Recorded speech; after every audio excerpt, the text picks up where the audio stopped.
Episode 6. Stay a little longer. There is always a moment, early on, when something could still go differently. Not a big moment, not a dramatic one. Just a small, quiet opening where a woman can step back before anything becomes difficult to undo. It does not feel urgent. It rarely even feels important, which is exactly why it is missed, or ignored. Lola recognized that moment. She just chose not to take it. It began before the evening even properly started. A message. Short. Casual. He might be late tonight. Nothing alarming. Nothing worth reacting to, except for the way it was said, or rather, the way it was not explained. Lola read it, held her phone for a second longer than usual, and then placed it face down beside her. She looked at herself in the mirror, adjusting nothing, just watching. The first sign is never loud. If it were, no one would stay. In the group chat, plans were forming in the same loose way they always did. Where are we starting?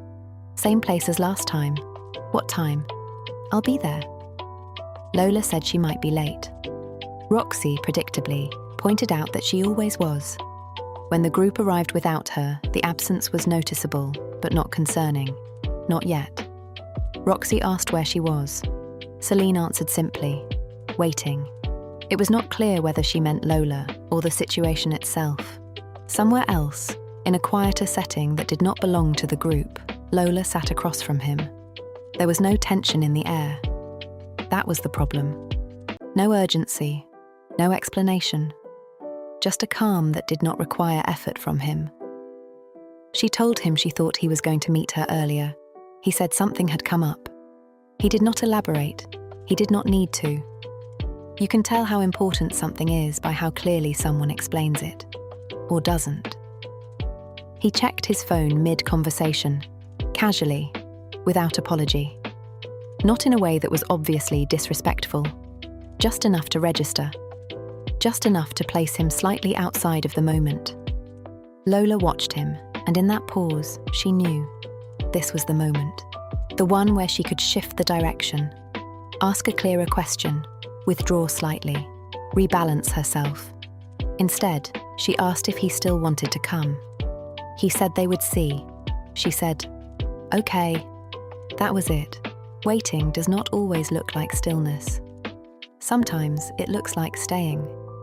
By the time she arrived at the table, the shift had already happened. Not visibly, not dramatically. But internally, something had settled into place. She looked composed. She smiled at the right moments. But there was a slight distance now, the kind that only shows up when a woman has already adjusted her expectations without admitting it yet. Roxy asked what was going on. Lola said nothing.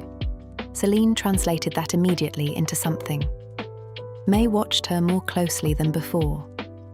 As the night moved on, the group fell back into its rhythm, but Lola was no longer fully in it. She checked her phone more often. She spoke less. When Roxy asked if he was coming, she said maybe. Celine responded exactly as expected. Of course. Later, away from the table, Iris found her. "You don't have to wait," she said. Lola smiled softly and said she wasn't waiting. Iris did not argue. The most convincing version of not waiting is usually the one that looks exactly like it. At the table, May was watching her now in a way that was no longer passive. Concern had replaced observation. Anaya noticed it too, though she would not have known how to name it. Some things are easier to feel than to articulate. When Lola's phone lit up again, the room shifted just slightly. She read the message. Her expression changed, but only just. Roxy asked what it said. Lola said nothing. She turned the phone over. That was another moment, small, contained, enough to change everything that came after it. The night continued, as nights do.